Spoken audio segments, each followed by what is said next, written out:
Hello everyone, myself Avinash Kumar from AIMS Gorakhpur, a first year MBBS student. और so welcome back once more to Easy Talk Part 5th। इस Easy Talk के साथ एक secret talk भी है जो मतलब मैं उस टाइम पे क्या करता था, मैं मैनेज कैसे करता था, और जो मैं इसमें वीडियो के लास्ट में मैं बता दूंगा। और हर नीट स्टूडेंट एमबीबीएस, इवन कि एमबीबीएस में भी मैं अपनी एक स्टोरी बताता हूँ। एमबीबीएस कल मेरा पीसीटी एग्ज़ाम था, पास्ट पार्ट कंप्लीशन टेस्ट। यहाँ कुछ पार्ट कंप्लीट हो जाते हैं सिलेबस के, तो पीसीटी का टेस्ट लिया जाता है। तो उस पार्ट कंप्लीशन टेस्ट में ना कुछ चैप्टर्स आए थे, मैंने पहले से पढ़ाई कर रखी थी, जितना हो सकता था मैं पढ़ के गया था। और जब मैं लिखने बैठा तो उतना नहीं लिख पाया जितना मैं पढ़ा हुआ था। और क्योंकि टाइम मैनेज नहीं कर पा रहा था वहाँ पे। और वहाँ पे एक क्वेश्चन तो मतलब मैंने लिख के छोड़ना पड़ा मुझे, क्योंकि मैं लिख नहीं पाया, उसमें डायग्राम नहीं बना पाया। मतलब टाइम को उस अकॉर्डिंग मैनेज नहीं कर पाया जिस टाइम पे मुझे करना चाहिए था। खैर ये तो यहाँ की बिगनिंग है, और धीरे धीरे यहाँ पे मैं सूट धीरे धीरे सूट होने के बाद मैं मैनेज कर ले जाता है हर कोई स्टूडेंट, तो मैं भी कर ले जाऊँगा किसी दिन।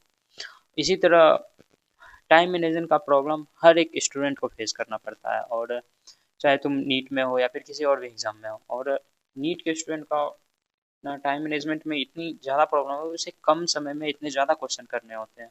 और उसको उसको करने का बेसिक अप्रोच जो रहता है, वो मैं बेसिक डिस्कस कर देता हूँ कि वो एज़ यूजुअल एक नीट का स्टूडेंट जो मैं करता था, तुम करते होगे और सभी करते हैं। तुम ऐसा कोई किसी से भी पूछोगे तो ये यही बताएगा कि पहले बायो कर लो, फिर फिर केमिस्ट्री कर लो, फिर फिजिक्स कर लो।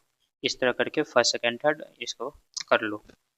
तो उसके बाद मैं भी ऐसे ही करता था एज यूजुअल। और उसके बाद सबसे बड़ी बात, जो फर्स्ट राउंड में तुम ध्यान रखो कि तुम सबसे पहले स्टार्ट फास्ट, यानी मतलब तुम स्टार्टिंग में ना थोड़ा फास्ट चलो। मतलब कहते हैं ना कि क्वेश्चन मिलते ही स्टार्ट हो गए लिखना कलम तोड़ के, तो इस तरह करके स्टार्ट करो तुम। क्योंकि अगर तुम स्लो स्टार्ट करोगे तो बाद में तुम्हें प्रॉब्लम होती है, लास्ट टाइम आते आते ना प्रॉब्लम क्रिएट हो जाती है। और अगर तुम एक मतलब थोड़ा जल्दी अपना पेपर स्टार्ट कर देते हो, तो तुम एक चीज़ में जीत जाते हो जो और कंपटीटर्स तुम्हारे बैठे हैं, या फिर एक चीज़ में तुम आगे निकल जाते हो जो है मेंटल रेस।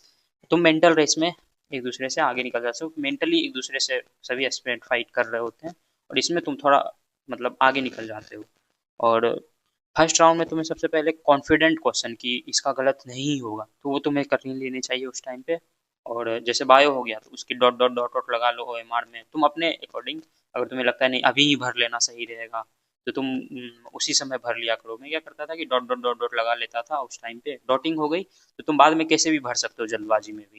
लेकिन डॉट डॉट डॉट डॉट अगर गलत लग गई तो तुम डॉटिंग या फिर ओएमआर गलत भरा गया तो प्रॉब्लम हो जाती है। तो तुम डॉट डॉट डॉट डॉट पहले इस राउंड वन में लगा लिया करो, फिर बाद में तुम ओएमआर भर लिया करो। ऐसे करो कि बायो हो गया, बायो में डॉट डॉट डॉट डॉट लगा दिए, फिर केमिस्ट्री किए, फिर इसमें डॉट डॉट डॉट लगा दिए, फिर फिजिक्स किए, उसमें भी डॉट डॉट डॉट डॉट लगा दिए। तो ऐसे करके तुम कंप्लीट कर सकते हो पेपर, और लास्ट में जाके जितने भी डॉट लग चुके हैं, अब तो तुम्हें बार बार क्वेश्चन से मिलाने की जरूरत नहीं है, और जो जो कंफ्यूजन था वो तुम दूर करने के बाद तुम ऐसा ओएमआर भर सकते हो। फिर एक होता है कि राउंड वन में 180 में से जो तुम किसी भी क्लास में हो, 11th में भी हो या फिर 12th में हो, जिसमें भी हो, तुम कम से कम 115 से 130 के मतलब 100 115 इतना क्वेश्चन तुम्हारा फर्स्ट राउंड में कंप्लीट लगभग हो जाना चाहिए। अगर तुम नहीं हो पा रहा है तो कोई बात नहीं, लेकिन तुम प्रैक्टिस बढ़ाने की ज़रूरत है, और ज़्यादा बहुत ज़्यादा मेहनत करने की ज़रूरत है। लेकिन तुम राउंड वन में 115 से 130 क्वेश्चन से ज़्यादा लगभग हो जाना चाहिए। लेकिन मेरे जो थे उस टाइम पे स्टार्टिंग में 11th पे फर्स्ट राउंड में लगभग 120 क्वेश्चन हो पाते थे। और जब मतलब मुझे याद है एग्ज़ाम से, नीट एग्ज़ाम से कुछ दिन पहले, और मेरे 165 प्लस क्वेश्चन फर्स्ट राउंड में इस तरह कंप्लीट हो जाते थे। बाकी बचा हुआ मैं सेकंड राउंड में इस तरह कंप्लीट किया करता था। और एज सच तो ये एक यूजुअल था बायो केमिस्ट्री और फिजिक्स। अब बात करते हैं सीक्रेट टॉक की, जो मैं बताई थी कि सीक्रेट टॉक में मतलब कि मैंने क्या मॉडिफिकेशन किया था खुद के लिए, और मैं खुद के कैसे मॉडिफाई करता था। एक्चुअली मैं प्रॉब्लम फेस कर रहा था कि मैं बायोलॉजी कंप्लीट करके फिर केमिस्ट्री कंप्लीट करके फिजिक्स में आता हूँ, तो एक साथ वन से स्टार्ट करता हूँ तो लगता है कि 145 क्वेश्चन, मतलब अभी 45 क्वेश्चन बनाने हैं मुझे। और इतना करते करते मुझे टाइम लग जाएगा, मतलब ऐसा लगता था टाइम मैनेज नहीं कर रहा है, ऐसा मन में थोड़ा डर डर आने लगता था। उसको टैकल करने के लिए मैंने क्या किया था कि 30 से लेके 50 तक के बीच जो 15 क्वेश्चन, मतलब 35 से 30 से लेके 50 तक के बीच, हाँ 30 से 35 तो ऐसा बनाना ही होता था कि 35 से लेके 50 तक के बीच में से 10 क्वेश्चन। तो 30 से लेके 50 तक के बीच जो 15 क्वेश्चन होते थे उसको मैं पहले बना लेता था। फिर 1 से 30 के बीच जो 30 क्वेश्चन होते थे फिर उसको 1 से फिर स्टार्ट करता था मैं। और अगर ये श्योर हो जाता था ना कि ये बन चुका है तो मुझे लगता था अब 30 क्वेश्चन ही बनाने हैं, टाइम भी है मेरे पास और मैं उसको मैनेज करने लग जाता था। ये मैंने लास्ट में मतलब मैंने अपने खुद के फिजिक्स पोर्शन में मॉडिफिकेशन किया था, क्योंकि मुझे लगता था कि नंबर ऑफ क्वेश्चन बहुत ज़्यादा है और बाद के क्वेश्चन में मुझे गलती होती थी, सेक्शन बी में गलती होती थी। इसीलिए मैं एश्योर करता था कि मुझे सेक्शन बी में मेरी गलतियाँ ना हो। वो मेरे तरीके थे। और जो तुम्हारे रिमेनिंग क्वेश्चंस हैं, मान लो जैसे फिजिक्स में क्वेश्चंस बच रहे हैं, तो जो सबसे अच्छा तरीका था कि मतलब फिजिक्स में जो क्वेश्चंस कुछ रिमेन रह जाते थे या फिर उसको तुम क्वेश्चन को एक दो बार बार पढ़ो, मतलब हम तो थोड़ा रिपीटेडली एक दो बार पढ़ने लग जाते थे। फिर उसके बाद जितने भी मुझे उस क्वेश्चन से रिलेटेड डिफरेंट मेथड्स आते थे ना, मैं उसे लगाने लग जाता था। और हाँ, तुम ये क्या करो कि लास्ट में जाके डिफरेंट मेथड ट्राई करने लग जाओ उस पे। और तुम देखना कि लास्ट तक में आंसर आ जाएगा तुम्हारा।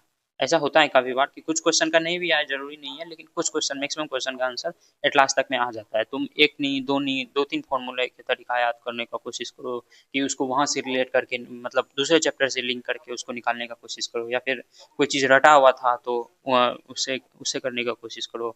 और गेस कभी मतलब सच नहीं करना चाहिए। और तुम थोड़ा बहुत अगर आता है तो तुम गेस कर सकते हो, एक होता है कि मुझे इसको क्लोज लग रहा है आंसर या फिर इस तरह लग रहा है, तो तुम्हारा अपना टेक्निक धीरे धीरे सभी सीख लेते हैं।